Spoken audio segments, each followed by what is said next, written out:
Hello, everyone, and welcome to this episode of the Star Wars Stuff Podcast. My name is David, I'm Ray. And I am James. and this is where we talk about everything Star Wars, especially the What? news. And yeah, welcome back, James. You haven't been on the podcast for quite a while. What's been It, going on? it has been a while. I do apologize, everybody. I've been very busy. Have a lot of stuff happening in my life right now, but today I had some free time, and I was like, I'm joining. I want to do this. So I'm really excited to be here today again. So yeah, thanks for having me back and not kicking me out. Awesome. So, yeah, the big news this week was the fact that JJ did an interview and he was asked specific questions about Star Wars. And did you guys see the interview? Did you hear anything about it? I saw parts that are probably taken out of context, but I didn't actually happen upon the full thing. Okay. But So I'm going to play. Oh, go ahead, James. no, I was gonna say when you hear the interview, he does everything he can not to say the word Star Wars, and we didn't have a plan. If you hear the question is about Star Wars, but then he talks about other things, but he never says Star Wars, and I'm pretty sure he's obligated. He cannot say something bad about it. You know what I mean? Like Yeah. when you play the clip after the question, you see him like think. He's probably like, okay, how can I say this without really messing this up? So yeah, it's quite nice to hear. Okay. So I'm going to play it right now for everyone to see on YouTube and hear. One of the things I liked about the Star Wars franchise that you guys did was that the creative handoff between you and Rian Johnson, which I felt, it was letting filmmakers take their own stories and take the story where they wanted to go. And I felt that played out in a really interesting way. But I know not everyone feels that way. And I'm curious for you, as the person who helped get that foundation off the ground and also concluded it, do you feel like that trilogy would have benefited from planning out a very strict 3-movie story from the very beginning? Or do you enjoy that kind of creative freedom to kind of take the characters different ways and kind of see how it goes? I've been involved in a number of projects that have been, in most cases, series that have ideas that begin the thing where you feel like you know where it's going to go, and then sometimes it's an actor who comes in. Other times it's a relationship that, as it's written, doesn't quite work, and things that you think are going to just, be so well received, just crash and burn, and other things that you think like, oh, that's a little small moment, that's a one episode character, suddenly become a hugely important part of the story. And I feel like what I've learned as a lesson a few times now, and it's something that especially in this pandemic year, working with writers, the lesson is that you have to plan things the best you can, and you always need to be able to respond to the unexpected, and the unexpected can come in all sorts of forms. And I do think that there's nothing more important than knowing where you're going. And there are projects that I've worked on where we had some ideas, but we hadn't worked through them enough. We had sometimes we had some ideas, but then we weren't allowed to do them the way we wanted to. I've had all sorts of situations where, you plan things in a certain way, and you suddenly find yourself doing something that's 180 degrees different. And then sometimes it works really well, and you feel like, wow, that really came together. And other times you think, oh my God, I can't believe this is where we are. And sometimes when it's not working out, it's because it's what you planned.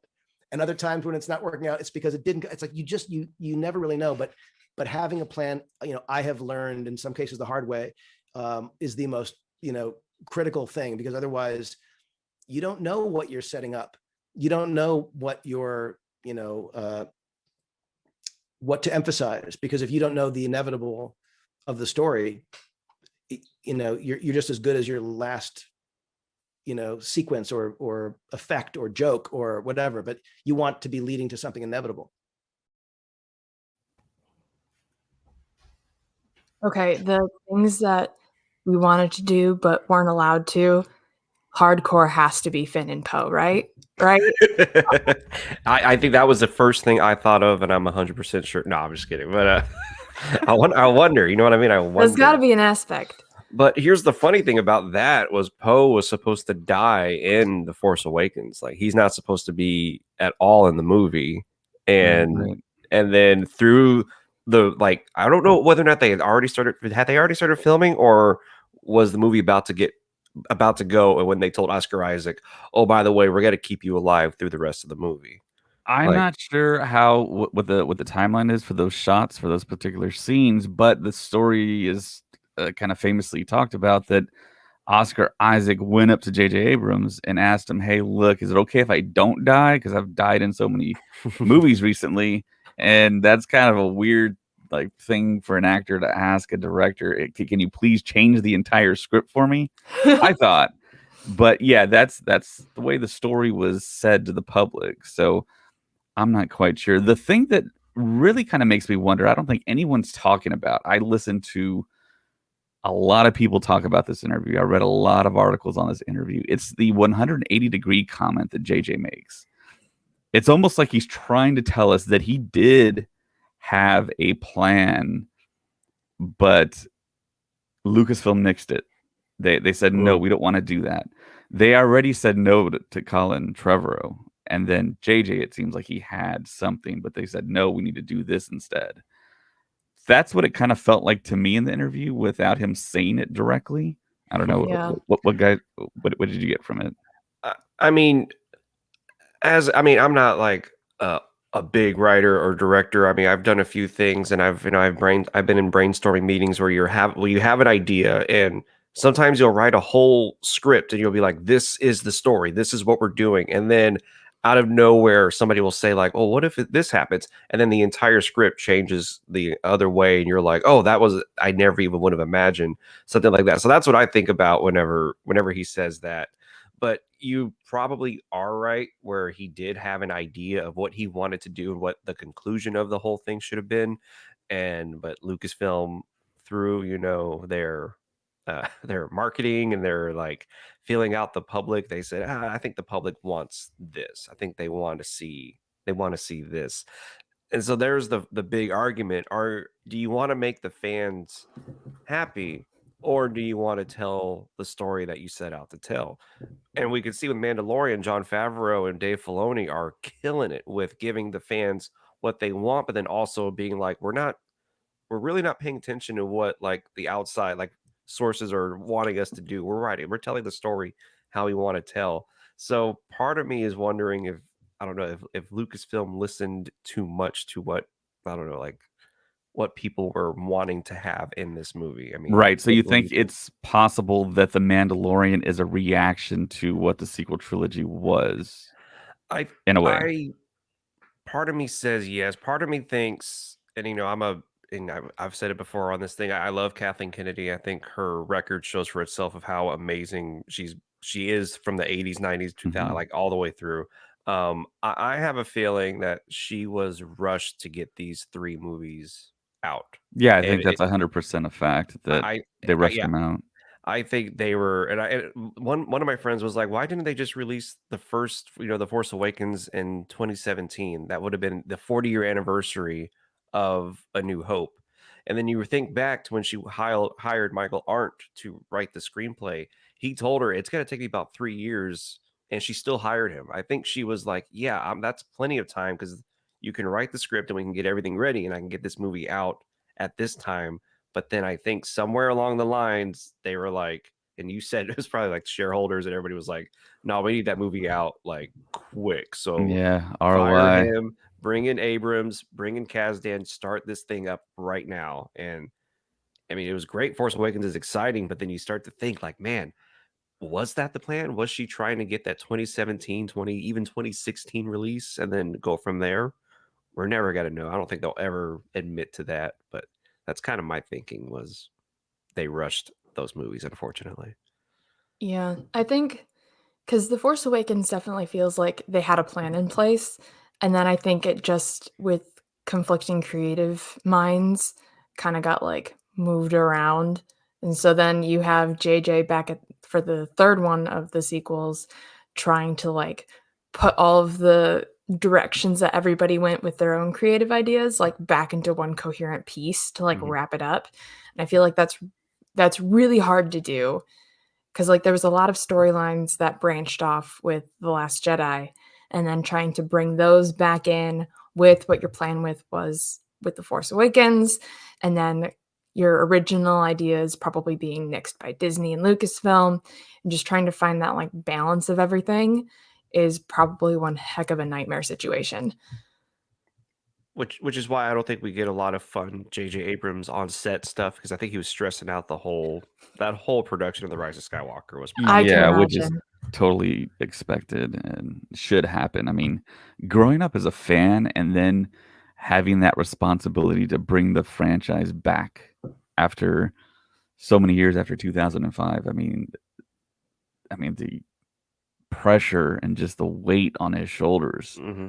My God, that's one of the things I really thought about leading up to The Force Awakens. It's like, how do you function as a human being, being a big Star Wars fan and having that responsibility, having to focus on creating something that is going to please the studio, going to please the shareholders, going to please the fans.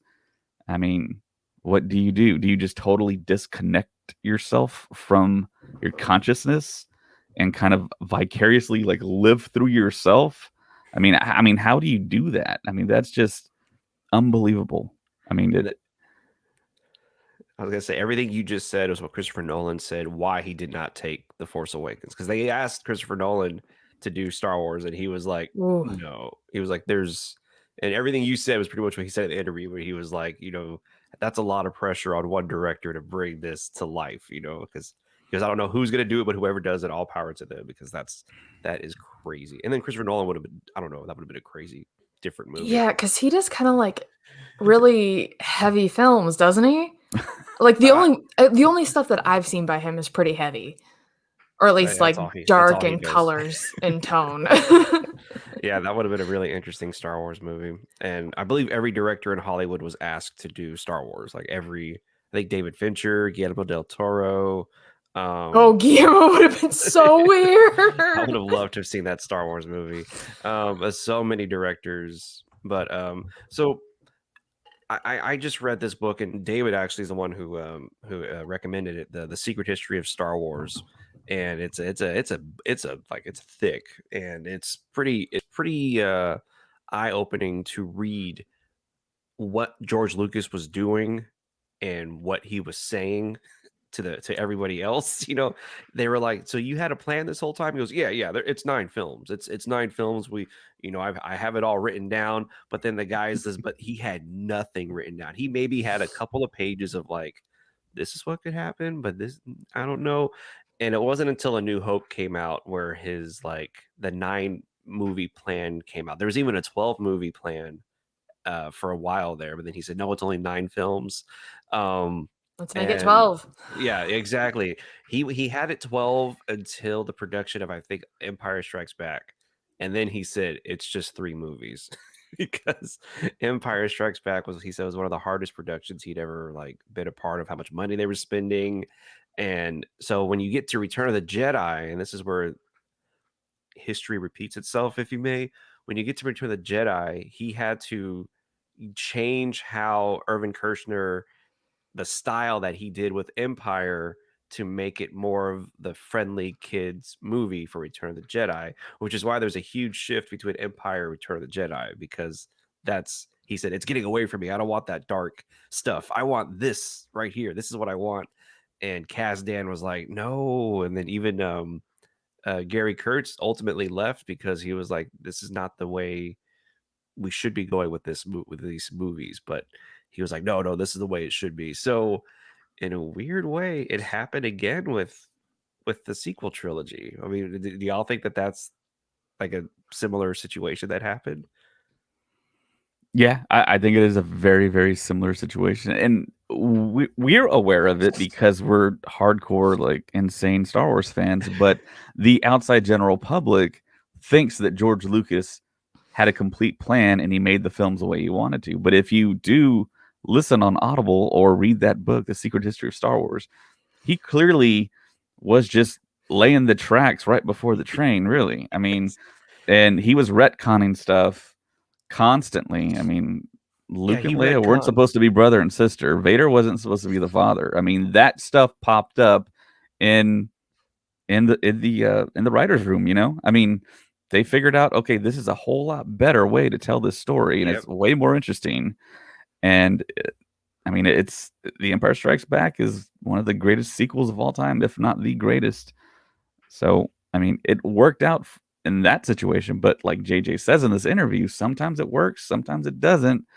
And you're kind of left with what you get. And a lot of people weren't happy with the sequel trilogy. But I mean, we did get a lot of great stuff from it. I love Rey, Finn, Poe. I love the Porgs. I mean, I love what they're trying to do. But I mean, these movies are finite. There's only so much you can talk about and tell. There's a whole lot more in the books, and in the upcoming TV shows, we're going to get a whole lot more character development and a whole lot more story. So it's kind of just one of those things that you got to juggle so many balls in the air. It's a difficult thing to kind of please everyone, so to speak. Yeah, you're juggling a lot, and then you got a lot of cooks in the kitchen. Yes. Yeah, definitely. And finding that balance, I do not envy them. But I think the sequels need time, like the prequels. Yeah. Oh yeah. Because like when I was growing up, the only thing I knew about Star Wars is that the prequels sucked. That was it. That was my knowledge of Star Wars as a kid. So yeah, I gotta imagine that something will happen and they'll shift into like that nostalgia. Yeah, I would Like hear people thing. say that, and I was like, they do? I was like, well, I kind of liked them.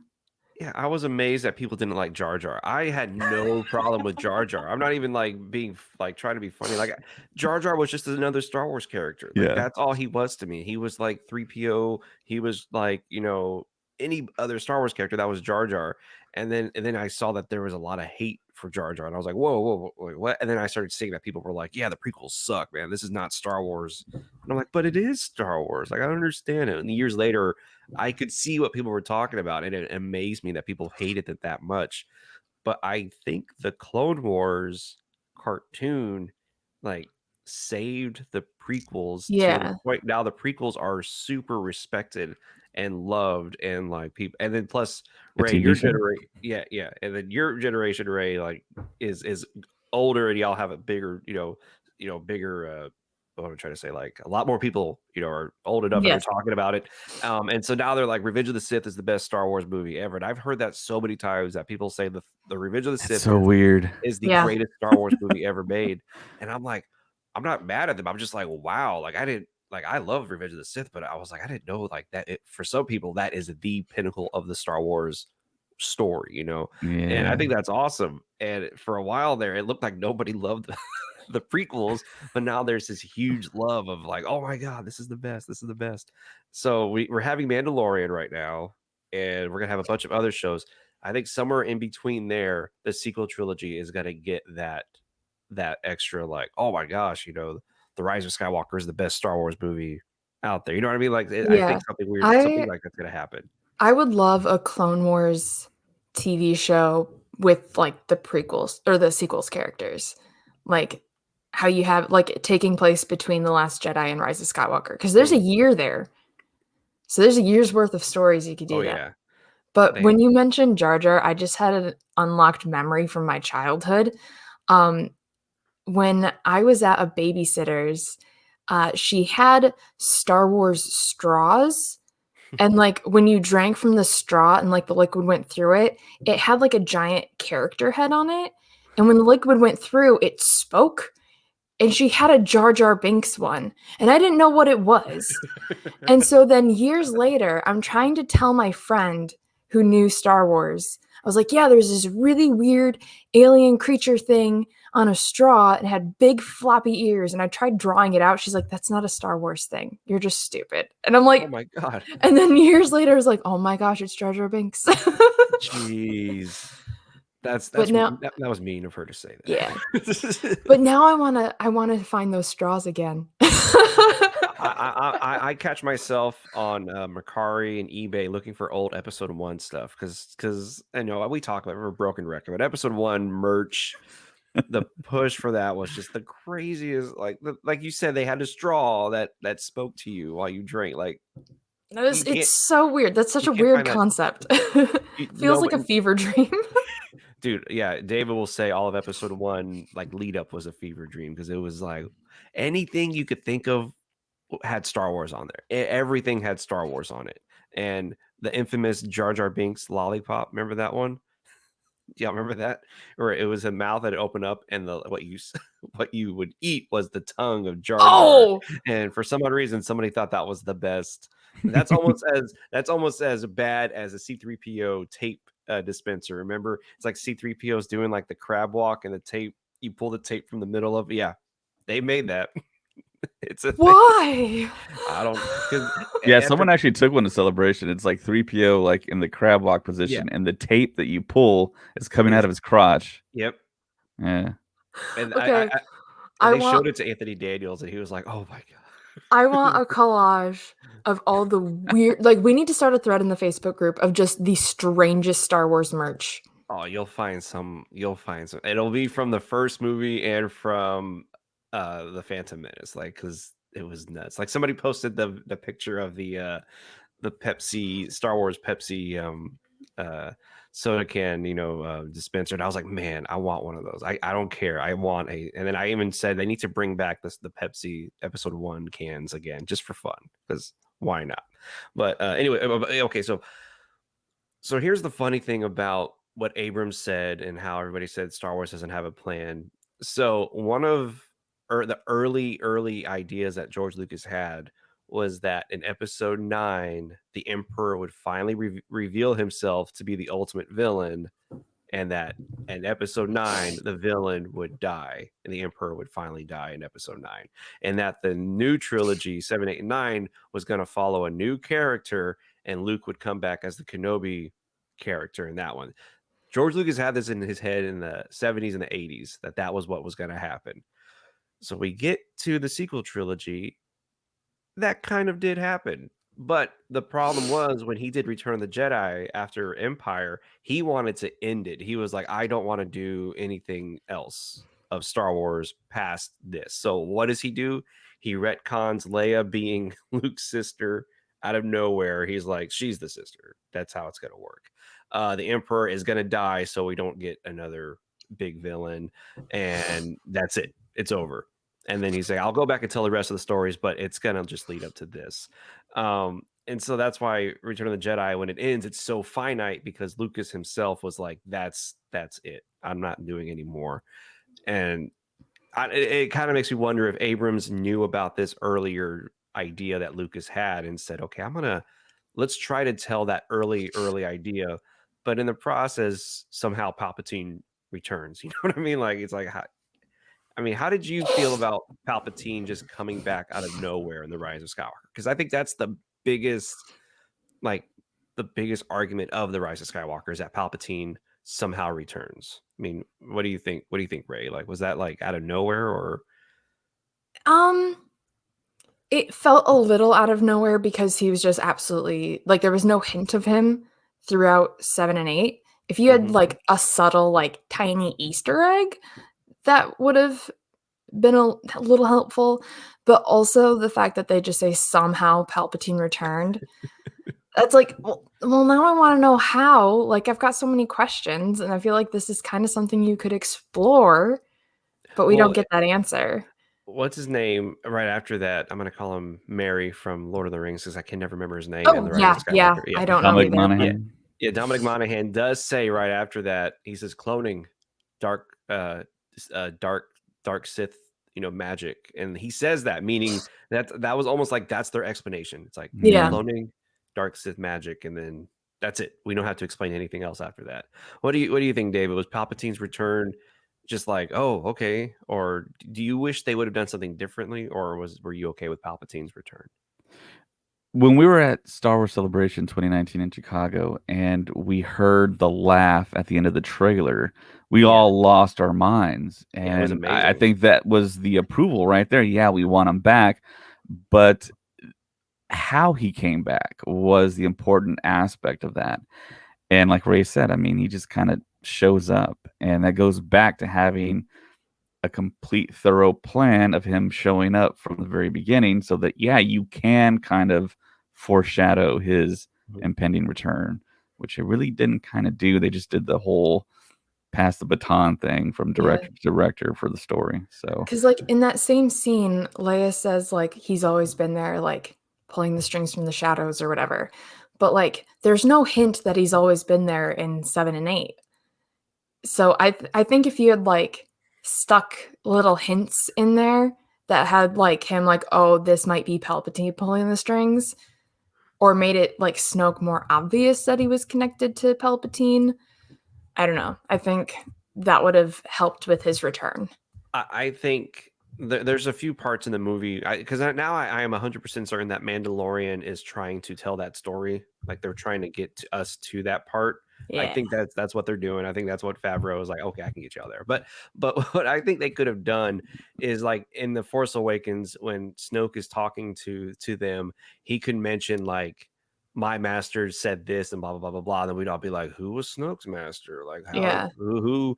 And then and even in like the Force, I mean in the Last Jedi, after Snoke is dead and after Kylo Ren is by himself there after he picks up the dice, if something would have happened and he like looks over and because he feels something else is present, that would have made more. We've all been like, oh, what if that's Snoke's master? Who's Snoke's master? And then we would have gotten the laugh and we'd be like, oh no, like he was there the whole. And I think that would have made that transition. And I think we all anticipated that with Palpatine coming back in The Rise of Skywalker, that there was like gonna be this amazing reveal. We're all gonna go like, oh, it makes all so much sense. But then Oscar Isaac says the line, somehow Palpatine returns. You're like, dude, no, man. Like, we need way more than that.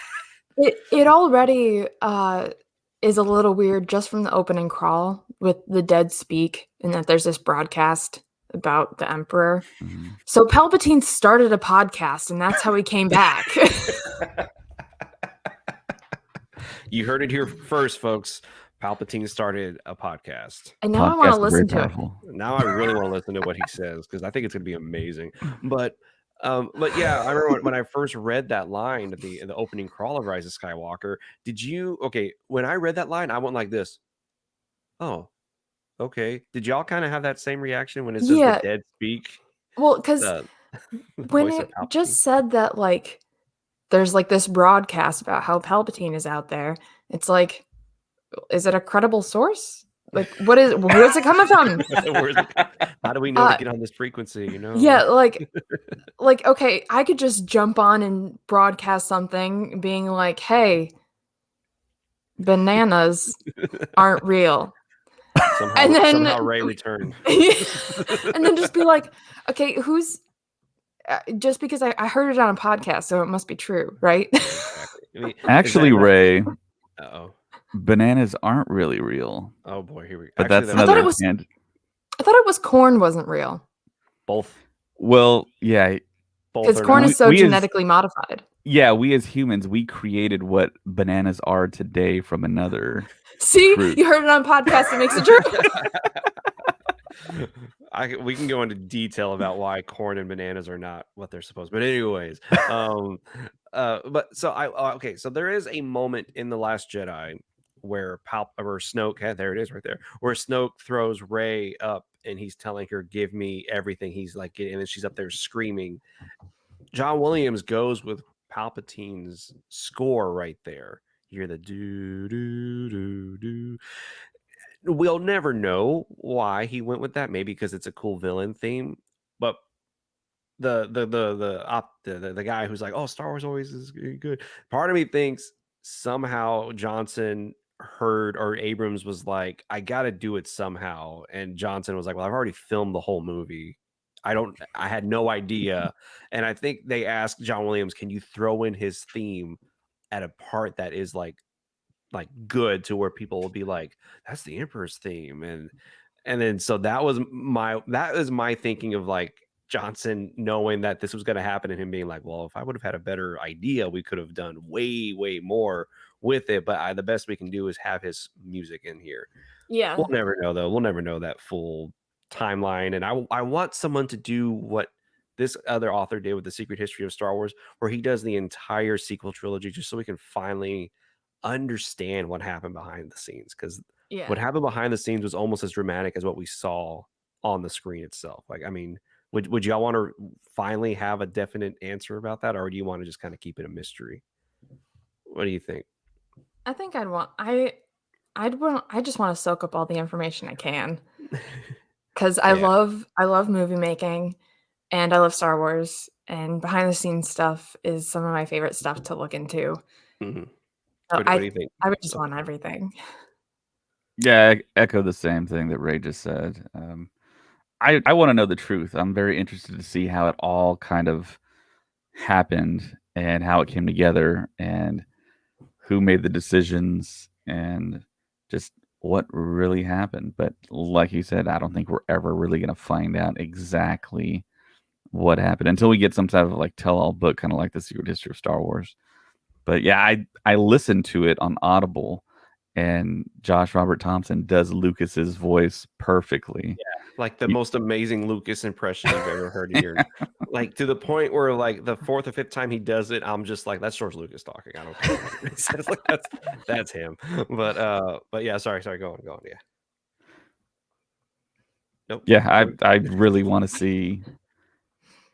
I wonder about it all the time when we talk about behind the scenes stuff, and it's so kind of disconcerting, kind of depressing that Star Wars doesn't have this huge archive of behind the scenes stuff that we can revisit over and over again. I keep on pointing back to the extended editions of Lord of the Rings. There's so much stuff there, so many interviews, so many behind the scenes. And it's always shocking to see something brand new that they release connected to a new film, just like The Rise of Skywalker. They did that whole huge documentary, and they drop all this old archival footage that we had never seen before. And it's like, whoa. It's like, what else do they have? And of course, famously, Gareth Edwards found those canisters of A New Hope footage that he placed in Rogue One that we had never seen before either. So I'm always kind of wondering what else do they have back there. And I think back to the scene in Indiana Jones 4 where they're going through that warehouse and the Ark of the Covenant falls out of one. It's like they went to the Lucasfilm archives and shot that scene because they do have an ark there. Several arcs, probably. But you know, I saw a documentary about the this gets back to your Lucasfilm head, you know, archives. I saw a documentary about when they created the edit droid for like the first fully digital nonlinear editing computer, which is insane to think that these dudes back in the 80s were like, we could do this, and they did, but it was too expensive. But anyways, they went back to the archives. And the archive, everything is just thrown in there. Like they actually showed what it looks like inside. This might be at the ranch itself, not like but everything was just thrown in there. And they're like, it's over here somewhere. And they're like, and I'm like, look at all that stuff that's in there. How come? I'm pretty sure since then they've right. Like, yeah, it's all curated now. There's actually a job at Lucasfilm where I think there's two people that actually wear white gloves when they go in there and touch things now and like show it to the camera. They were doing a segment on the Star Wars show when it was like week to week where they would go visit the archives and they would pull out stuff and they would say, yes, this was used on screen in Rogue One. This is the blaster they use here. And yeah, that's an awesome job to have, man.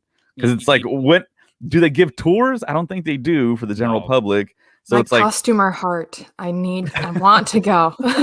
Yeah, they have everything in there now. But I honestly think that this curating, I know we're getting off topic, but it's still Star Wars. But this curating thing in the archives, all that came in the past like 10 years. Because when they were doing the reshoots for A New Hope for the special edition, when they were doing the dewbacks out in the desert, they were like, okay, this actor had this particular stormtrooper outfit with the orange thing on the side over here.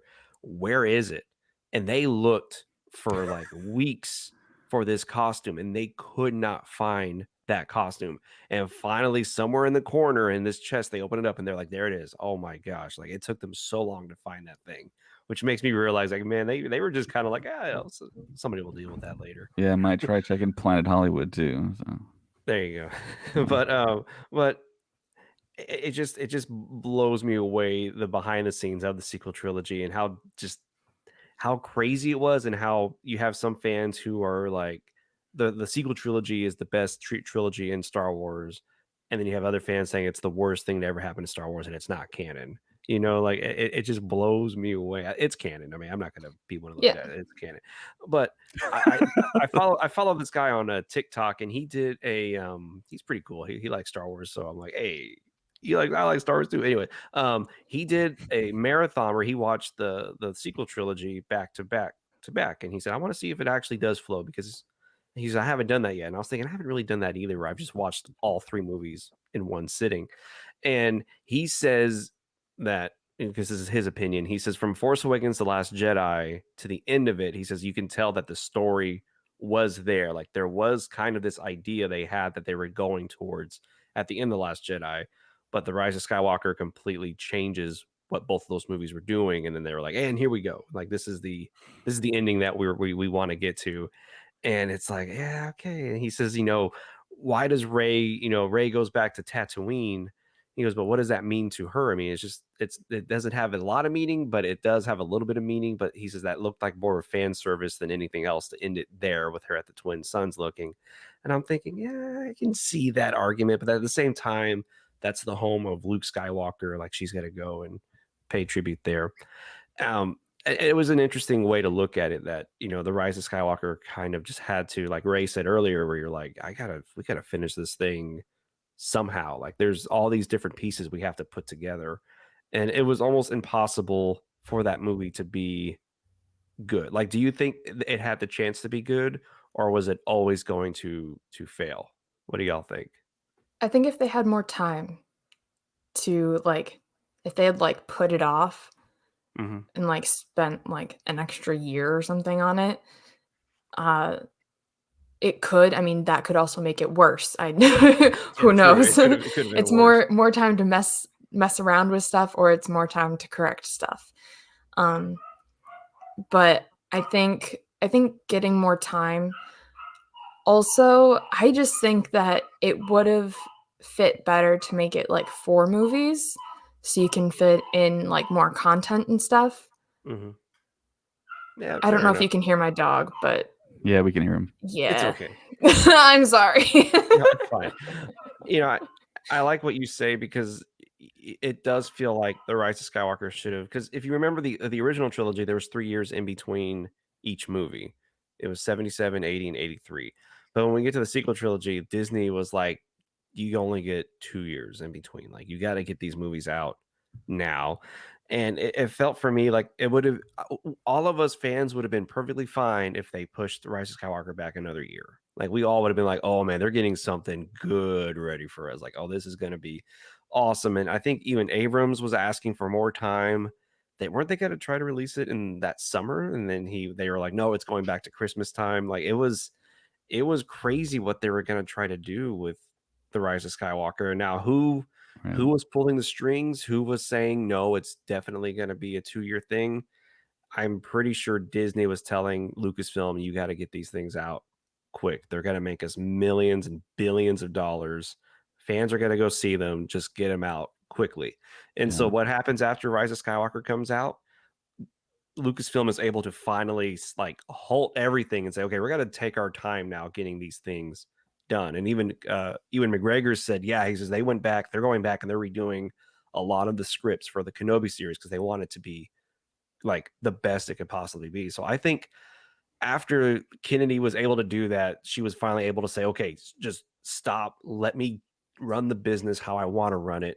And then here we go. Mandalorian season 2, Bad Batch, Book of Boba Fett, the Kenobi, like it's all starting to like be like boom, boom, boom, boom.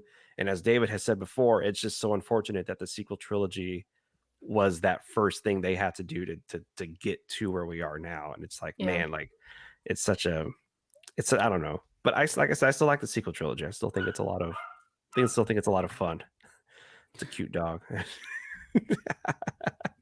Yeah, Anyway. it is disturbing to me how non-precious they were with the new trilogy for Star Wars.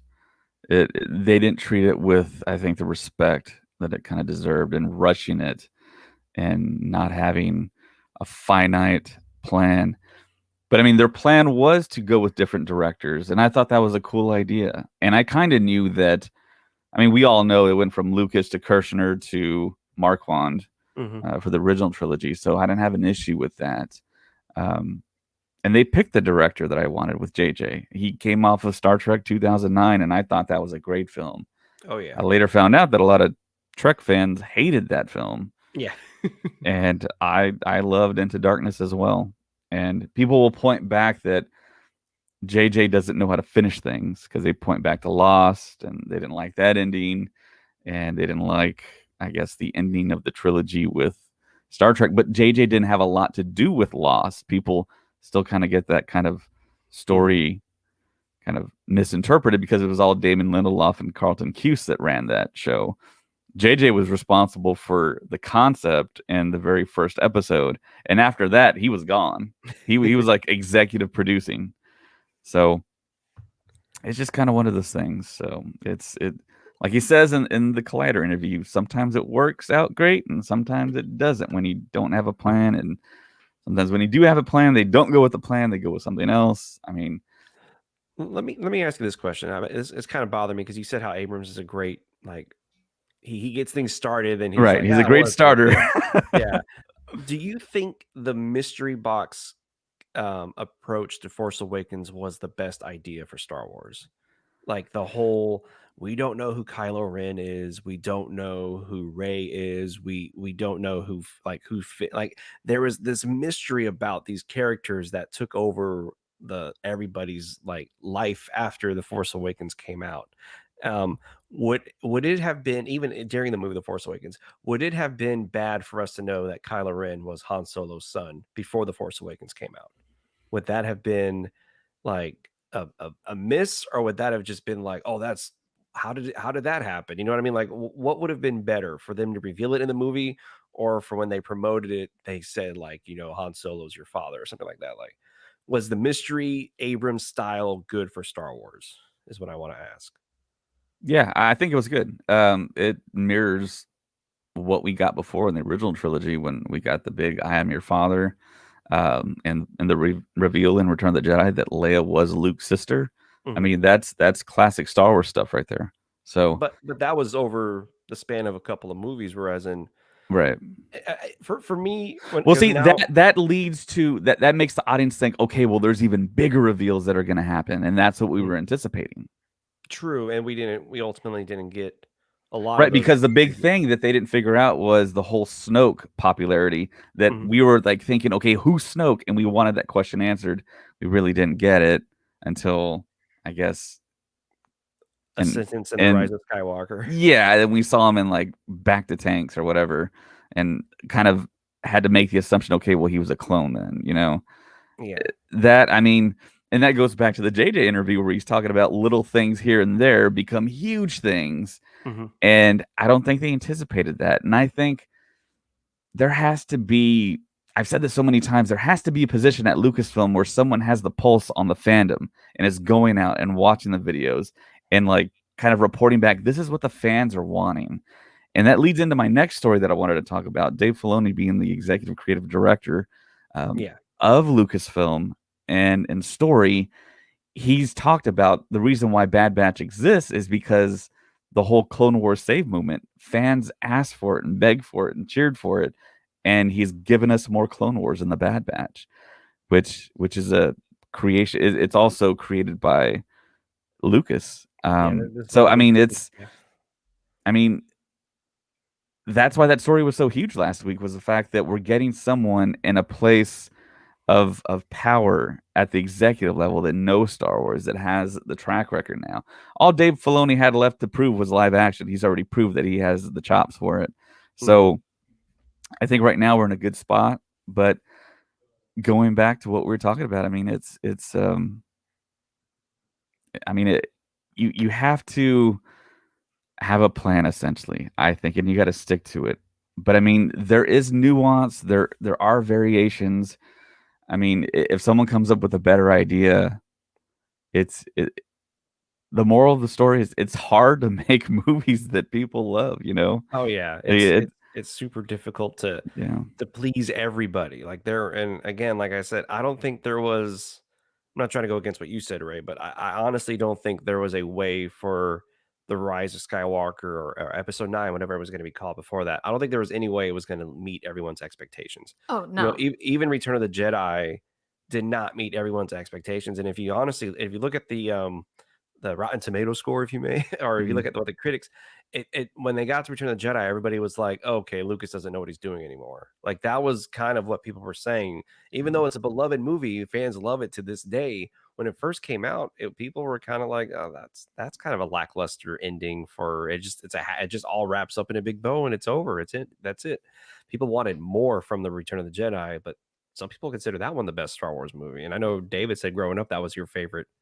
Is it still your favorite, or it was like your favorite growing It up? fluctuates between A New Hope and Return of the Jedi. Yeah, it seems so. Yeah. And when I was a kid watching Empire Strikes Back, I was like, yeah, I got to watch Empire to get to Jedi get to now. So Return I of got to the watch Empire and listen to Yoda. So, Yeah, no, but now, I mean, all that stuff is like fantastic. I mean, once you like dissect everything that's in that film and then Kirshner's directing, I mean, it's incredible what happened.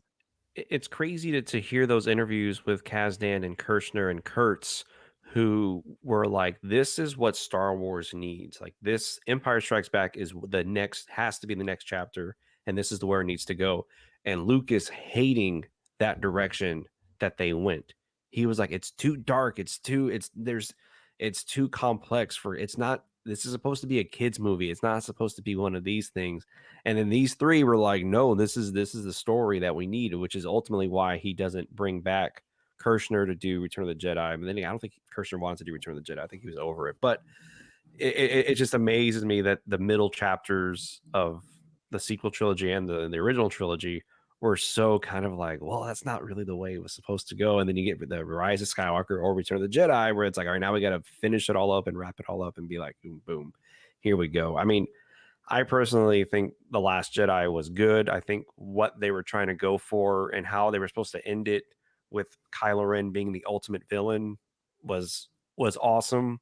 But then, I don't know. I think Carrie Fisher's passing messed up all of that. All of that planning they had was completely just thrown out the window. I mean, that's the story that was kind of going around, but nobody really talks about it. I mean, what do you think? What do y'all think? Do you think Carrie Fisher's passing had that big of an impact on it to where they had to change it? I think so. I think because they were very limited with how they could involve her, because they used like archive footage of her performances and like cut scenes and stuff. And so you only had certain bits of dialogue and reactions that you could play with.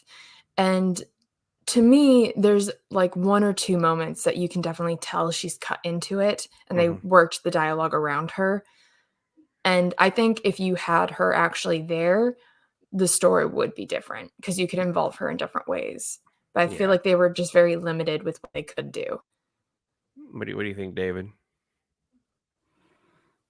Going back to what you were saying about Irvin Kershner not wanting to do Jedi, I think he kind of did, but Lucas said, no, I don't want you back because he wasn't satisfied with Empire because it was too dark, like you said earlier. And Kirsch took too long to make the movie.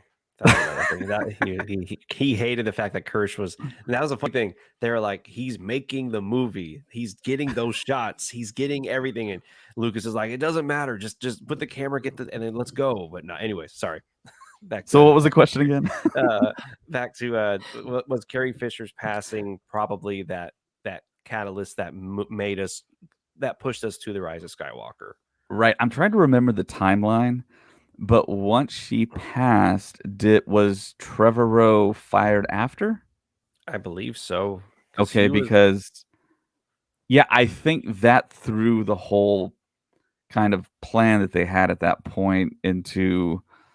I think they had to trash the whole thing essentially, and I think Trevorrow had to come back with a new story, and then I think that might be the reason why he was let go and JJ was brought back, because I think JJ had the advantage of already shooting stuff with Carrie Fisher for the other movie before Harrison Ford broke his ankle. Yeah. So he had all that in the can already. And that's what probably put JJ and Kathleen's favor to direct Rise of Skywalker. So yeah, her passing, I think, changed the course of those of the last two films big time, or the last film big time. And here's something else that makes me go like, man, it makes a little more sense now. So back in the day, whenever Galaxy's Edge was first coming out, Trevorrow was said like, oh yeah, that ship, that shuttle, that was supposed to be in my movie, and they The put TIE it there. Echelon. So we all thought, oh, that's tribute to Colin Trevorrow's design. The design was really cool. But then if you think about it, Batu is supposed to take place, and everything that happens at Black Spire is supposed to take place between 8 and 9. Mm-hmm. I 100% certain Black Spire was created with Trevorrow's trilogy, like what was supposed to lead into his trilogy, which is why that ship is there, which is why that the Falcon is there. Like it was all setting up to go to episode 9, which it's not a tribute to his thing. I think that was supposed to be. Well, is that in the arc. Trevorrow script lead? What, the TIE fighter? Well, Galaxy's Edge, Black Spire, Well, Batu. No, not. I mean, it's not. But like, well, I mean, what I mean is the fact that the ship is there, the fact that all that happened. I think maybe they do make reference. I haven't read the script in a while, but they do make reference to it.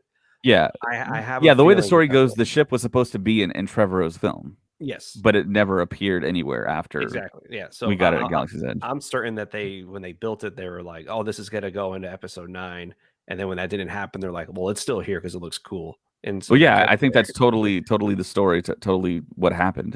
Yeah. It was supposed to be kind of like a big piece of Rise of Skywalker, and then everything changed. Everything changed, and Yeah. it's like, man, and I didn't realize how far into that production he was for it to be creative differences, as they said ultimately. I mean, he was like, they had concept art, they had, I think, a couple of drafts of the script, he'd already talked to the actors about it, and like it's kind of crazy to know that what could have been. And would that movie been better? We'll never know. I mean, Yeah. I'd like to think maybe, but oh well, at least we're getting, Mandalorian to kind of get us there. Yeah. Hopefully.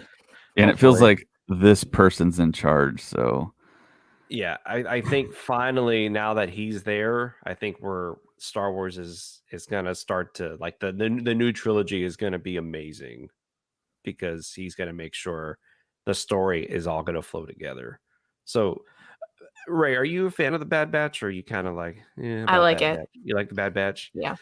What about you, David? I like it a whole lot more than I thought I was gonna like it. Me too.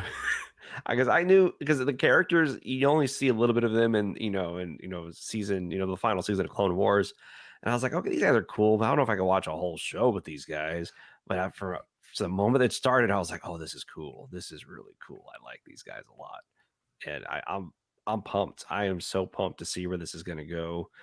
I have a feeling it's going to end super tragically and sad, but yeah, I don't know. After the Fennec Shan episode and how many people are after her, after Omega, I'm like, man, I think something really terrible is going to happen toward the end of it, and we're all going to be like, oh man. Do you think Lucasfilm would do that? Do you think they would do that in a cartoon? Yes. They would. Oh, Yes. Rachel, yes. Have you seen all of the Clone Wars? Yes. Yeah, I was gonna say, I've seen some pretty dark stuff in Rebels and in Clone Wars, especially in Clone Wars. I've seen some stuff in Clone Wars. I'm like, whoa! Like, even as an adult, I was like, oh my gosh, they just chopped that dude in half. But Yeah. I think they're gonna Rogue One a lot of the Bad Batch. Which, how do you A feel? lot of, so some people are gonna survive, you think? I like to think Omega's gonna live, but then part of me is like, I think she's also gonna die, and it's gonna be really, really, really sad when that happens. And I don't know. I don't know where you go with this story, like where Rogue One ends, A New Hope starts. Because it's like, oh, here we go.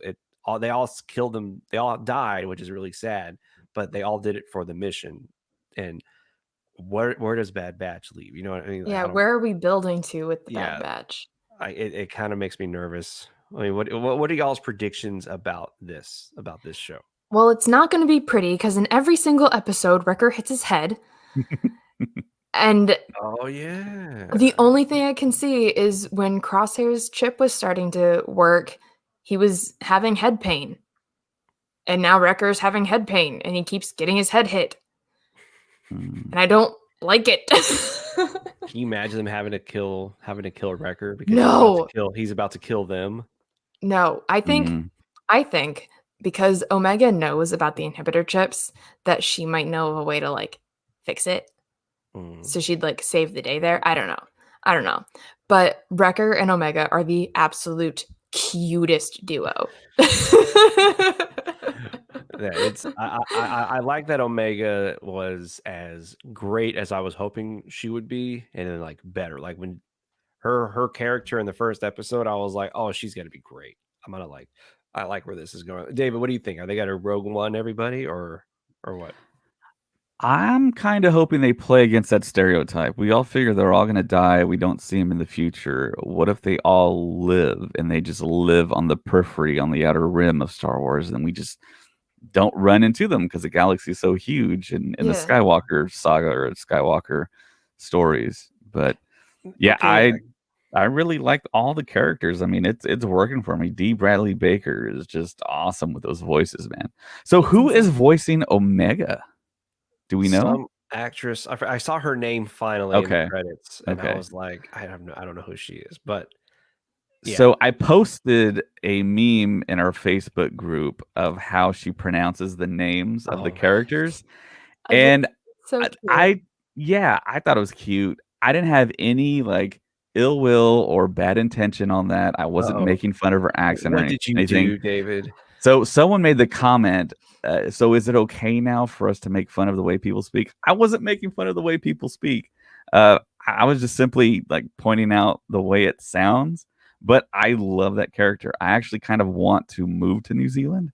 So, because I actually love the Kiwi accent, but I kind of fell in love with New Zealand with the Lord of the Rings dependencies on the extended edition. Yeah. And to find out how that country works and the fact that there's no snakes in New Zealand, Ooh. that's a plus. I'm going there right now. Like- That's why my stuff looks like bags. I'm packing to go right now. I'm just kidding. Like, And yeah, it's a really snake- cool country. But yeah, I really love Omega. I didn't think I'd like that character as much as I do, but it feels like we do see like her character like coming to the forefront and her actually maybe being something that we all didn't think she was going to be. I mean, we all had the assumptions at the beginning. Okay, well, maybe she's a Palpatine clone. Maybe she's this. Maybe she's that. Maybe she's not any of that. I mean, maybe she's just a possible Force sensitive clone that's just a cool character that I hope she doesn't bite the bullet. But I mean, we got how many more episodes left? I think 9. I think we have 2 Not months enough. worth of. We have 2 months worth of. Hey, easy. We're getting Star Wars right now, Ray. I mean, I know, but I want more. I know. Yeah. When I heard it was 13 episodes, I was like, oh my gosh, like that's a lot. But then again, I was like, man, those first seasons of Clone Wars are like 22 episodes long. Like, come on, Lucasfilm, give us a whole year's worth of stuff. But Yeah. I don't know. Like, I love the fact that. I mean, I'm not making fun of people, but people were like, "Is she got to be important or anything?" I was like, "Well, her name is Omega." Like, and I was like, well, that's a very big like it's a big deal that her name is Omega. That means she's the last one. Yeah. So something she is super important. And they're like, I don't see it. I'm like, okay, never mind. So I don't. But I'm really glad with how Bad Batch is going. And this last episode. We were talking about it right before we started recording. It's like it made Return of the Jedi a lot more sad. But we don't know who. So you said there's some stuff that we can clear up. Yeah, there we go. So is that the infamous Rancor that Luke kills in Return of the Jedi? Do we have an answer? Yes and no. So the Rancor that Luke kills in Return of the Jedi is a male, and the name is Batista. That's the name of that Rancor. Batista? I'm just kidding, not Batista. Yeah, a lot of people think you're saying Batista, but no, it's Batista. Batista. So I never knew he had. When did that name come out finally? Like, I think it came out in something that was kind of non-canonish, but everyone kind of accepted it as canon. Okay. So it might be a quasi retcon to make the Rancor female and have the name of Moochie. Mhm. So I guess the timeline and the aging for the Rancor kind of lines up a little bit to where it could be the Rancor, but are they going to kind of retcon it in a way? We don't know. There's an article that came out on Yahoo that really detailed it the way I just explained it. But a lot of people are like going with, yeah, that's the Rancor from Return of the Jedi. No doubt, 100%. And it's sad. And it's like, well, I mean, we don't know for sure yet. I didn't think so at first. Part of me, one of my friends was like, "Well, we don't know how old they are, how fast they grow," and they're like, who knows? Maybe during that span between then and Return of the Jedi, she gets bigger, and then there she is, or they grow really, really fast. She has a child, and the child is the one that is the one in Return of the Jedi. So I think it's funny that we're arguing about if this is the, what I mean? Like we've gotten to that point in Star Wars where we're like, is this the Rancor? Is this not the Rancor? Like, what is this thing? And that's all we took away from that episode. We didn't take away anything else from that episode. Yeah, I think it might be, if it's not the same one, it's probably like a relative. It has to be relative. Yeah, But yeah. Tech like specifically mentions that it's an adolescent, I think. I think juvenile. Yeah. Okay. It's a young Rancor, whatever Right, age it is. right. It's young. So timeline wise, I mean, I don't know how long Rancors live, but Yeah. it could be. If it was an adult at that point, I'd say it's probably less likely. But being that it's a kid Rancor, it could. But I don't know. Then again, they might grow really fast, and I don't know. It's just really funny that it was like it took me when I first saw the Rancor in the show. I was like, oh, it's a Rancor. This is cool. But then as it's progressing, I'm thinking, wait a second. It's not a Like, coincidence. I was like, who was she talking? And then when you see Bib Fortuna, I was like, oh no, That can't be just a coincidence. Yeah, exactly. One thing we did get in this episode was the mention of the Guild. We finally got the name, the Guild, when she's talking about the bounty hunters, and I was like, oh man, like there it is. They're finally getting into Mandalorian lore with the show now. So I was really happy to hear that. So Mandalore lore. yeah, Mandalore. That's. I'm not gonna say that, but I'm gonna say Mandalorian lore. But no, I mean, did you catch that? Were you happy to hear that they're finally starting to bring in Mandalorian into the newer stuff? I mean, Yeah, it's great. All the Easter eggs. Yeah, there's a few Easter eggs in there. Like what else did you see? So there is Boba Fett's prototype helmet in the back there. Oh. Beautiful. So know Joe I don't know if that's Johnston- just a random or No, it's Filoni. There's no way he was like, let's just put a no. It's well, white. I mean, does it mean something? Because I mean, is that foreshadowing possible teenager Boba Fett showing up? I think it's just a cool Easter egg.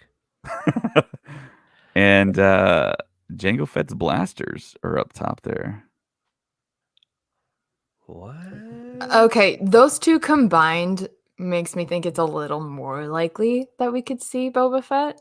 Oh, I'm 98% certain we're gonna see Boba Fett. We're gonna see a teenage Boba Fett, because if Fennec Shan is after Omega, everyone else is already after her. So I was certain whenever she showed up, I was like, oh, we're seeing more. We're gonna get more adventures, and I think we're gonna get a young Boba Fett. But why does she have his guns? Like, why does she have his blasters? Maybe this Trandoshan is there's more to the eye.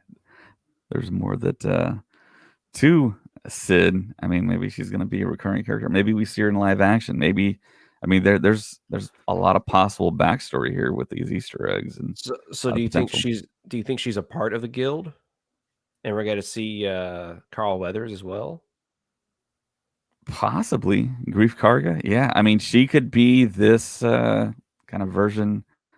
This show's version of like Maz Kanata in a way, kind of like the one central character that connects a lot of storylines and a lot of other characters. And that's another thing. I want to see Maz Kanata somewhere in this. Like, why would they not go somewhere to be safe and it's Maz's castle? Like that.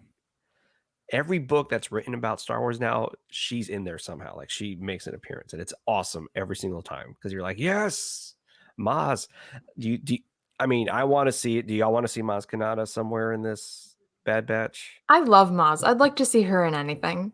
Yeah, I'm surprised she hasn't shown up in Mandalorian yet. You know what I mean? Like Yeah. it's one of those things that you're like, man, I just want to see her. I don't know. My favorite new meme now is Rosario Dawson. I guess it was behind the scenes. She's sitting there texting on her phone in full Ahsoka makeup, and it was like Ahsoka during Battle of Yavin, Battle of Hoth, Battle of Endor. She's just sitting there like, I'm just gonna sit here and relax, and then finally she comes out to help them. You know what I mean? So I thought that was really funny. But Well, I think we mentioned it. Someone mentioned it in the Facebook group that there's no kind of like movies in Star Wars that are like as prolific as what we have here on Earth, and there's like no CNN or Fox News or anything like that in outer space, so no one knows current events really. So, Well, but then okay, sorry, go on, Ray. Well, I mean, so in Queen's Shadow, in between some of the chapters, there's like news headlines about Padme. So, and then they also talk about like hacking like news networks. So there's some kind of news happening somewhere. I think a lot of it's like tabloidy, but yeah, there is some sort of news format specific. I know, like in Coruscant. We'll also look at the first episode of season 2 of Mandalorian. They're all watching the Death Star blow up. Like that's all they're watching is the Death Star blowing up, and everyone's cheering about it. So right. But we didn't. They didn't get to see the duel between Skywalker and Vader, and Palpatine get thrown over. They just know he died. Yeah, true. And that's what was I reading? I was reading something, and they were like, "Oh, I was reading the new Vader comics." They were talking about how like we don't know something to the effect of we're like we don't know what happened to Palpatine. Like, where did Palpatine go? Like, it was really cool to hear that. Like, oh yeah, there is a whole side of Star Wars and in the Star Wars world where they don't know what happened to Palpatine really. You were just going off of what Luke says, but he could be lying. You know what I mean? Like he could have helped them escape and all this other stuff. And so I like that there's those arguments can happen in Star Wars too. And like you said, you see the Death Star explode, but you don't get to see exactly what was going on. So who knows? Maybe Ahsoka doesn't really know what's happening. But I don't know. It's stuff like that in Star Wars always makes me laugh whenever you really think about a certain thing. Like you're like, Ahsoka was alive during all of that. Why didn't she come and help a little bit? You know what I mean? So I don't know. I know we're gonna get an explanation, but stuff like that always makes me laugh when people point stuff like that out. But yeah. Were there any other Easter eggs in Bad Batch? Some people think that there was maybe a lightsaber hilt in Sid's office area, and the other thing too that we saw were those light whips that one race was using, and those have appeared in Clone Wars before. Yeah, and they have the same type of technology as a lightsaber, but they're made up obviously of a different way. So I think that was pretty much it for the big stuff. Yeah, we covered Moochie. Yeah, good old Moochie. Yeah. Wrecker and Moochie fighting was the funniest thing. Like they're both tired, but they're still like, I gotta hit you over here. It was so funny. So yeah, the next thing I actually wanted to talk about was this guy right here. So Zack Snyder, of course, love him or hate him, I guess. Director of Man of Steel, director of Watchmen, director of Dawn of the Dead, and now Army of the Dead on Netflix. And director of Legends of the Guardians, The Owls of Ga'Hoole. Yeah. Such prolific movies such as that. Yeah, sorry.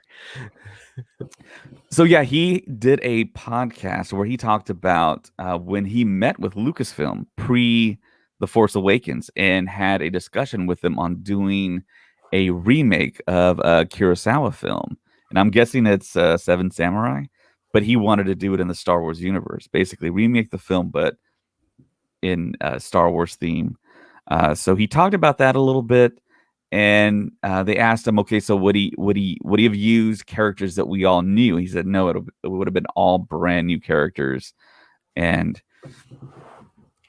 I think he was also asked if what are his feelings on Star Wars today, and he basically answered that there's no way he could ever not like Star Wars. There's no way ever he could hate Star Wars. Wow. So because Star Wars has such a special place for so many people, his age, my age, James's age, Ray's age, all ages really. But that first generation for the original trilogy, that's what kind of sparked the interest and the dreaming that all these current filmmakers have, and it's what inspired everyone. And going back to what James said about the directors being asked to do Star Wars, I mean, it's such a huge responsibility to come back and be an established director and having Star Wars as one of your first loves, or the first thing that made you think that anything was possible on screen, to come back and do a film. But I think personally, a Zack Snyder Star Wars film would be really cool. I think he'd do a really good job. I did see his recent film on Netflix. I didn't think it was all that great, but I mean, he has done some really great films, and we kind of got the promise at the very beginning when Disney bought Lucasfilm that we're going to see all kinds of different directors and different stories and different characters. We haven't seen a whole lot of that. And yeah, once we got the sequel trilogy and then we got the Star Wars story with Rogue One, I thought we were just going to get film after film after film. It didn't happen, but we're getting TV show after TV show. This might actually be the better trajectory of what and how we consume Star Wars live action. True. So. But I'm not gonna lie though, if Zack Snyder is allowed to do what he wants to do, it could be amazing. Like Watchmen, I hated. This extended edition of Watchmen was amazing. Batman vs Superman, I wasn't a big fan of, but the extended one, I was like, there you go. In Justice League, is the big one where it was like, man, that was awesome. So for me, if Snyder were to ever do a Star Wars movie, which I mean, I don't know, it's probably never going to happen, but if he did, Kennedy would just have to be like, do what you want to do, make it a 4-hour long Star Wars movie, just go. I mean, I would watch a 4-hour long Star Wars movie if it was directed by Zack Snyder. I mean, I'm just gonna say that. Would y'all do the same, or would y'all be like, that's too long? I'd watch a 4-hour Star Wars anything. Fair enough. I remember we all wanted Rise of Skywalker to be that long. Remember, we were all like, it has to be a 3.5 hour long movie, but they were like, nah, it can't be 3.5 hours long. Yeah, in a certain way, Star Wars is kind of like Teflon. I mean, people are always going to go out to see Star Wars, and it's just kind of splitting hairs. Okay, so do you want to make 1.2 billion or do you want to make 1.8? You know, I mean, you're still going to make a lot of money from whatever you release. And I think it's always the best thing to do, unless it's totally awful, to let the creators create and give them their space, let them do their thing. That's why I want to see a Rian Johnson trilogy. I want to see a brand new characters, brand new world, brand new stories, something totally divorced from what we've seen before. And if you just give him that time, I think he could do something great and something that everyone would love. But yeah, Zack Snyder, I mean, he's a very kind of hit or miss director, but I have a soft spot for him because I kind of feel like I know that making a movie is super hard, and there's so many aspects of going into making something incredible. And I think the Star Wars sandbox should be opened up for more directors, more creators, more ideas. There's so many directors out there. There's so many writers out there that could do some great stuff. So how much was Rian Johnson's Netflix contract for? He's getting $100 million, I think, straight up. Him, Rom, his producer, who also produced The Last Jedi, and I think Daniel Craig as well is getting a lot of money. It kind of makes me laugh. I mean, I'm not. But people were like, "Man, Rian Johnson's the worst. He ruined everything." And I'm like, "Man, he still made like a huge deal with like he's getting $100 million to make write and direct a movie that he wants." I think they said he has to do 2, right? He has to do two of these Knives Out sequels, if you may. Yeah, And- do a trilogy. Yeah, And the cast is already looking incredible. So people in Hollywood really like this director. I mean, if you see yeah. the Everyone wants to work with him. everybody wants to work with Ryan Johnson. So I think after the second or the third Knives Out, if they're even going to call it that, I think we're going to see him jump back into Star Wars. I think he was like, I want to do what I want to do before I end up spending 10 years on another Star Wars movie. Because that's ultimately what George Lucas would say. Like, he says it's a 10-year commitment making these movies. Unless you're the sequel trilogy, then it's like a 6-year commitment making these movies. But you know, it's a huge commitment doing these things. I wonder if that's what Johnson's doing, and that we're going to be getting that. And now with Taika doing his trilogy in 2023, and then we're still getting Kevin Feige's sometime. I don't know. I think going forward, David, your hope of all these other creators coming in, I think is going to start to happen very soon. But we just had to get through the sequel trilogy, unfortunately. They just had to rush those things out. But Yeah, with Dave That's- Filoni now being the executive creative director, I'm kind of thinking now, well, maybe it's going to be more closed, more so than what we kind of hoped for back when Disney made the purchase. Because you do, like we talked about, you do need some sort of overseer, just like what we talk about this all the time. Kevin Feige oversees everything at Marvel, and he makes the decisions. Okay, well, yeah, we'll hire Edgar Wright to do Ant-Man, but he has a totally different vision from what we want in this whole 22 film epic that we want to release. So we need to let you go. We need to bring in someone else. And they brought in Peyton Reed to direct Ant-Man in the sequels.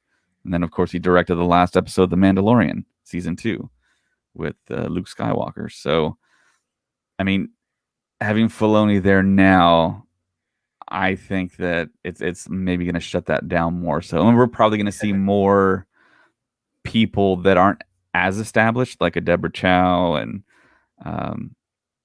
Robert Rodriguez is super established. But, I mean, people that will play ball, I think, with Dave Filoni and the trajectory I think he thinks Star Wars should go.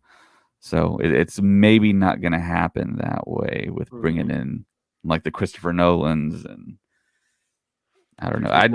I think we're all still waiting for Spielberg to do something. So Star Wars. Yeah. You know, he wanted to do third or second unit of A New Hope, but George Lucas told him no. Because they all liked Spielberg, but Spielberg was studio. Spielberg was the system, and they all knew Spielberg was a genius, and that was part of the reason why Lucas was like, "No, I got it," because he didn't want Spielberg to one up him. And then if you ever read those interviews, Spielberg was always like, "Yeah, let's do this," and they're kind of like, "Not really. No, we don't want to." No. So are you trying to say that Lucas and Spielberg are like frenemies in a way? Yeah, just like, I mean, I think after Star Wars came out, Lucas was like, okay, I did something big, you did something, we're even, so now we can work together. I think now they can. But at that time during the 70s, like the late 70s, and they were both trying to get established, he was like, you did Jaws. I'm not letting you touch my movie because that's gonna be bigger than my movie. Like if I let people know Steven Spielberg helped with Star Wars, that's all anyone's gonna talk about. They're not gonna. And so I think that's pretty funny. But I agree, Spielberg needs to do something Star Wars. Because if you watch that documentary on The Rise of Skywalker with the music of Star Wars, Spielberg is there listening to the final recording of The Rise of Skywalker. Not George Lucas, Steven Spielberg. And I was really confused why they made the big deal that there's like, oh my God, Steven Spielberg's here to watch this. And you're like, yeah, but it should have been George. You know what I mean? So I don't know. I think Spielberg has always wanted to be a part of Star Wars, but just never could quite get it. Even though he did, I think, all the action sequences and the animations for Revenge of the Sith, I don't know. Anyways, I agree that Spielberg needs to do that. I'm sorry, I'm talking too much, guys. I haven't been on here in a while. I apologize. That's all good. As long as it's Star Wars related. I don't want Ray over here to be like, I hate you. Ray, I love your costume back there, by the way. That looks amazing. She's finally done. Yeah, I was showing people at work your pictures. I was like, check this out. And they were like, oh my gosh. I'm like, yeah, isn't that awesome? Yeah, so that's pretty awesome. So are you So what's the next step? Like, what are you gonna do? What are you gonna do now with like you gotta take her to events? You gotta go to Star Wars Celebration wearing her, or Colin is conspiring to get me to Celebration. I think he's got an outline of a plan. So hopefully. I just heard the Mission Impossible theme playing out of nowhere. Dun, dun, dun, dun, Yeah. dun. He's gotta be like, all right, here, put this on and wear this mask. You'd be like, that's pretty great. I'm hoping. I'm also trying to conspire to go to Celebration as well, Ray. So hopefully we can figure something out because David said he doesn't think they're gonna do any more passes. Right? Is that what you said? Like you don't think they're gonna? Well, I mean, even if they don't, I mean, the light ticket exchange is going to be there. So many people are going to cancel because they moved the date from August to May, and that's graduation time. So a lot of people might not go, including myself. I hope my daughter graduates in June, not May. You need Which, to call him right now and tell him that. Like, you well, need to tell the whole the school district schedule. Well, I that. mean, school schedules change all the time. Yeah, They usually exactly, move dates exactly. back and not forward. So if we have another snow day, which is probably not going to happen because that doesn't happen for decades over here in South Texas. That was weird. Y'all missed Or if it Yeah. floods, that's also kind of a rare occurrence. But sometimes it does kind of happen, and they shut school down or whatever other reason could be. But I'm pretty sure I'm going. So Ray and I are over here like we are hoping we are gonna go, and I'm probably gonna be living there around that time. So that's kind of exciting, and I can probably sneak in. Just saying, because it's a huge building. I'm just kidding. I drove around, last time I was there in Anaheim, I drove around there, and I was like, "Oh, this place is freaking huge!" Like I was just driving just around this complex. And then yeah, Disneyland is just a walk away from there. So definitely going to go to Galaxy's Edge when that's going on. So that's really, really exciting. And Yeah. so we've all been to Galaxy's Edge now. We've all finally did. David, I'm really glad you finally got to go. Just saying. I am too. Yeah, okay, so before we I don't know, so blue milk or green milk, what was y'all's I never tried green milk. I just Me had the neither. blue milk. And So the what did blue you think milk about is the blue milk? amazing. Blue milk was amazing. That's all I wanted to drink the whole time. I want the recipe. They put okay, so here's the funny thing. They put like recipes online, but it's never the complete recipe. So there's always something missing when you drink it. You're like, that doesn't taste like. Well, they have to release ingredients for like allergies, but they don't tell you Yeah, how you true. make it. You can have a list Yeah. of ingredients, but that doesn't really get you So anywhere. I bought the big cup, where you get it was like a $20 thing of the blue milk filled up in there. It was amazing. Took me a couple hours to drink it. And I was like, can I get a refill? And they're like, no. And I was like, God. Ah. I was like, damn it. I was like, I'll pay like $5 or $10 for a refill. And they're like, no. And I was like, all right, that's cool. I was really disappointed. But I wore that thing around my neck and I just had it like this, like a child, just drinking it the whole time I was walking around. And it was, oh man, it was so much fun. But I can't wait to go back. So yeah, speaking of Galaxy's Edge and What'd you Easter get? eggs and the Bad Batch, I found out something yesterday, I think. So I bought this pin at Galaxy's Edge. Nice. Oh yeah, you Ooh. have the whole Bad Batch. You have Echo, Wrecker, Tech, Hunter, and of course Crosshair. At the bottom, away from everybody. Yeah, at the Yeah. bottom, away from everybody. So you actually take the pin out, which I'm doing this for the first time ever. So you take the pin off. There's two of the backings to pull the pin out from and I'm doing it right now. So once you pull out the bottom one, you actually remove Crosshair. And there's a logo behind him. So yeah, there's a little Easter egg there. That is awesome. With the 99 logo. So yeah, he's right here now, detached from. Oh my gosh. That's pretty cool. I'm not gonna lie, that's really cool from So, yeah. Lucasfilm to do that. Yeah, And so I it was got there the whole time. I got my Bot 2 coffee mug. I'm pretty excited. I didn't get the other ones I wanted to get, but I was like, that's too many. It's too much That's stuff too to many buy mugs. on May 4th. But man, I can't wait. I cannot wait until Taika's trilogy starts and we get the new trilogy, like what Galaxy's Edge is gonna do for that. Oh my gosh, it's gonna be pretty cool. But we'll see. Anyways, what else today? Anything else today? So the last thing I want to talk about could be a huge potential spoiler for the Book of Boba Fett. And not for us really, but I Okay. think the average listener here, they might not want to listen to the very end of what I'm about to say. But I got some pictures here. It was rumored that one of the working titles, like what Star Wars always famously does, Blue Harvest, um, they came up with a working title for a TV show, and a lot of people thought it was Mandalorian season 3, but it's not.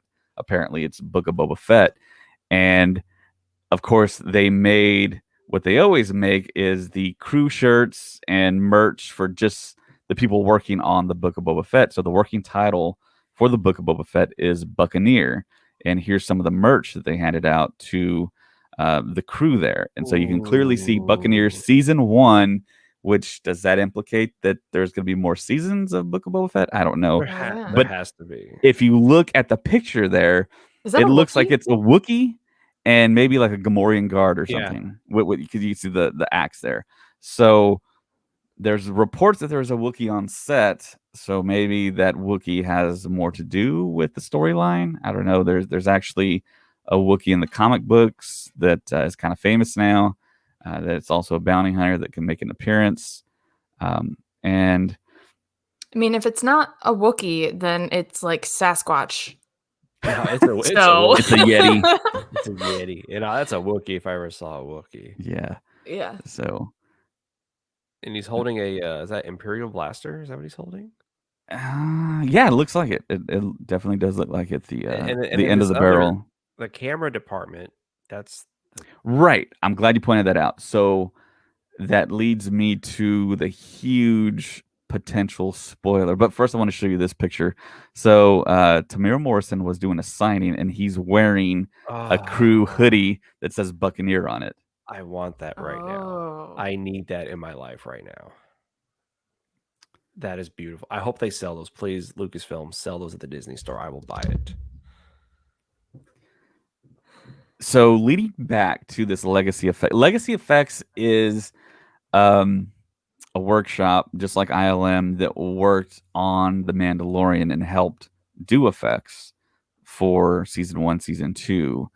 And they were very instrumental on a certain aspect of The Mandalorian. And I saw a picture. I tried to find it this morning of the picture that's possibly the huge spoiler, but I cannot find it anywhere. So I'm asking myself, did it get wiped? Did someone get contacted by Lucasfilm to take it down? So that left image, Buccaneer season 1, is on a crew t-shirt on the back of the t-shirt. Nice. But on the front of the t-shirt is what I want to talk about. So on the left side of the t-shirt is a head of a character. And I don't know if it's just because it's kind of like the now mascot of Lucasfilm, but Grogu is on the front of that t-shirt. Oh. So I don't think that tells us that Grogu is in the show, or does it tell us that he's possibly in the show? And the fact that Legacy Effects did a lot of the Grogu work on season 1, season 2, does that mean that we're going to get Grogu sooner than we thought back into TV? I'm gonna Which say would make a lot of sense because Filoni's involved with Boba Fett. I mean, he was involved with The Mandalorian. Grogu's a huge character. It would be a big shock, a big surprise, unless you're listening to this podcast. Design-wise, it wouldn't really make sense to put Grogu on the crew shirts unless he was somehow involved, like even just like in passing. But then why would you put it on the shirt? Because you know it's going to get photographed. It's going to get leaked. Yeah. So I don't know. I think Grogu is now the official face of Star Wars. Okay. I Yeah, think kinda. him being on the shirt is them being like, this is still in the same world as the Mandalorian, so we're still doing Star Wars. And I think now that, like I said, Grogu, because when I went to downtown Disney last month, everybody had Grogu was everywhere. Everybody had a Grogu shirt on, and it was adorable. And I was like, Star Wars is back, yes. And I think that's what they're doing is they're showing like, hey, it's Star Wars, it's Grogu. Yeah. So, I mean, whether or not he's in the show, I don't think he's going to be anywhere for at least a year or two. We're not going to see Grogu at all for a while. And if Grogu's back, guess who else is coming back? Luke Skywalker. Oh, But yeah. why? But why? Why? Like Because Boba Fett has Luke no and Boba business- have a history. But And Sebastian Stan. Sebastian Stan. Tommy Lee.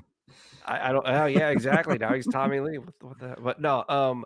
If I were Lucasfilm and Filoni and Favreau, I would say let's leave Grogu. Let's have that adventure happen, and let's have this happen. I don't think they should cross over. But you know what though? Here's the thing. I want to be wrong. I want Grogu back. Episode 1, shot 1. All right, I want him back immediately. But in my mind, I'm thinking, man, what if I saw this TikTok video and it was this little girl, like she must be like 2 or 3 years old, watching The Mandalorian and Grogu being taken away, and she is just crying, just crying. And he's like, "What's wrong? He had to go." She's like, "No, he didn't have to go." And I was like, that was me when I was watching the last episode of The Mandalorian. I was texting my wife, going like, "No, don't go, Grogu." It is really cute because, like, at the library, some kids will come in who want Star Wars books, but they ask for Grogu books. Oh, you know what? That's awesome. It's Star Wars. Like, you know what I mean? Like, they're gonna get introduced to the Mandalorian, and then you're gonna be like, "But wait, there's all of this. Everything else is there too for you to watch." Yeah, And then, like I saw one little kid picked up a Clone Wars DVD off of the kids' movies section and said, man. "I found a baby Yoda." And I'm like, "Oh my heart." it happened, man. Star Wars. We got to witness Star Wars introduced to a whole new generation. Like, we got to see that all happen, and then even people who are my age or younger are like, I got to see what it's all about now. Like, it's everywhere. And I was like, yes. I'm like that one meme of Homer Simpson on the couch with Bart like patting the couch next to me, like just like this. Come here, I got something cool to show you. And speaking of that, let's check it out. This is my background. I made my new screen protector or my phone protector. You got Ahsoka down there at the bottom. It's all backwards. But this is the actual fan art Lucasfilm had on Disney Plus. They had merchandise from it on Amazon, and I was able to find this. So this was the Mandalorian one, and I was really, really happy. And then, of course, I love Van Gogh, so that is amazing. You see that? Hey, you see that purple light? Like, that's weird. That's weird. Let's not worry about that, Apple. Oh, yours does it too. Wow. Does mine do it? I think that's the sensor trying to. Oh, so Pride and Prejudice. How did you feel about that? I'm just kidding. I'm obsessed. Obsessed. I finally watched that movie for the first time like a couple of months ago, and it was great. It's my favorite film of all time. But that's a different topic. But yeah, as in case you don't know, we shine our phones at the screen, and the purple infrared is trying to scan a face, and it's actually flashing, and it's kind of creepy. But anyways, what's yours? Oh, yours is a Galaxy's Edge. Yeah, that's a photo I took. I wasn't showing the photo. I was just looking for the purple flashing. Well, no, because it's not scanning anymore. Yeah. Let me ask you this question. I do have this case that I bought.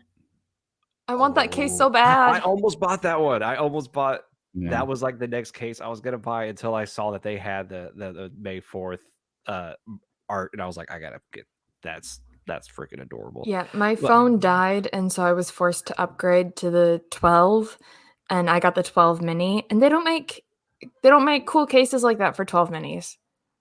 Bunch of jerks. I almost bought a 12 mini. Well, that's it. Lucasfilm, make some 12 mini cases for us, please. Ray needs one. So are you as pretentious as I am whenever somebody calls it Star Wars Land?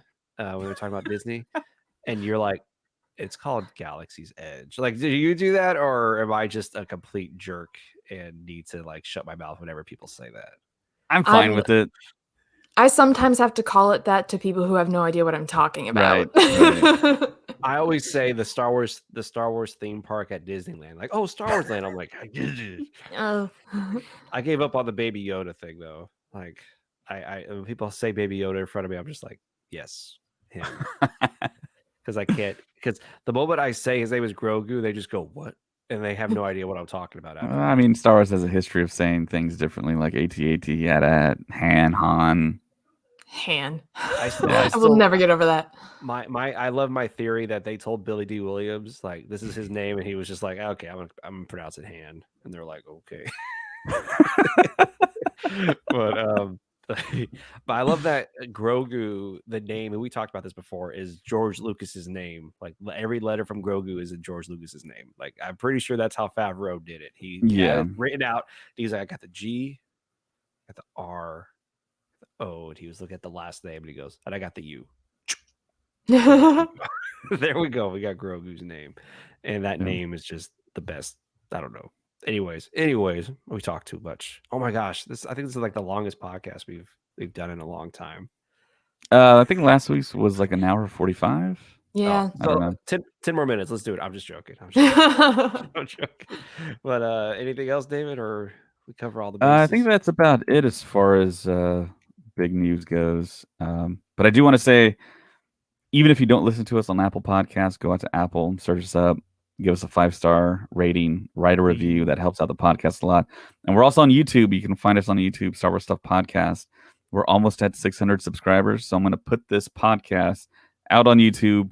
You can watch us. We use some graphics. You can see the purple flashing lights. And of course, you can find us on Twitter at Stuff Pod. We've been posting a lot there on Twitter. Instagram, of course, at Star Wars Stuff Podcast. Of course, we have our Facebook group where a lot of people participate. Joining, participating, liking the memes, putting up theories, putting up stuff that they purchased. And I actually promised someone I'd kind of talk about this. I got this book, which is the first season for The Mandalorian. It's very thin, but it's full of like very huge pictures from the set and concept art. And one interesting picture that I found, I'll show you some of the pictures here. Oh, that's so cool. So I don't think any of us had ever seen the armor without her helmet. And we know who the actress is. Her name is Emily Swallow. And here's a really nice picture of Quill. You can see his green eyes. Jeez, that makeup was insane. Yeah. It was so well done. Yeah, all the hairs on his face. So yeah, I don't think they had posted anywhere what the character was underneath the helmet. So there's a whole section on these characters here. Armorer. And you get to see finally what she looked like underneath the helmet. So there she is. Nice. Her fight sequence is one of my favorite. Yeah. Like that was badass. That was so yeah, cool. there she is with Favreau as well. Oh, holding a tool. And none of that in the background is actually there. So yeah, and another thing about this book is the fact that it talks about the planets that we never get named on the show, like Arvala 7. And it doesn't give us a name for the ice planet. It just says simply ice planet on there. So, but it gives a little blurb about each planet. And I thought that's always interesting because a lot of people don't know and are not sure what the names of some of these planets are. So, and it details characters, talks about some of the ships, the ATST that's on that episode where Bryce Dallas Howard directed. And yeah, some cool artwork, and you get a nice shot of the helmets. Ooh. Oh, that's so beautiful. I remember that shot in episode 3 when all the Mandalorians come up in the air on their jetpacks. Yeah. I could imagine Filoni was probably in tears, like, "Oh my gosh, it happened!" Like I finally got that image. And I remember when I saw that image, I was like, "Wow, that is impressive." But man, I'm so glad Mandalorian like redefined Star Wars. Like, yeah, I'm glad it happened. It's what a time to be alive. Yeah. But anyways, all right. I guess we're good for the day. We almost got an hour 45. We almost made it, guys. I'm sorry we didn't quite get there, but we did our best today. But yeah, like David said, look us up on all the social media platforms. We're all there, and yeah, that's about it. Yeah. You want to sign us off? Let's go, dude. I'm like stalling here for time. So yeah. You're like, we can do it. We can do it. Almost there. Yeah. So yeah, for Ray, James, I'm David. May the force be with you. Always. Pew pew pew pew pew.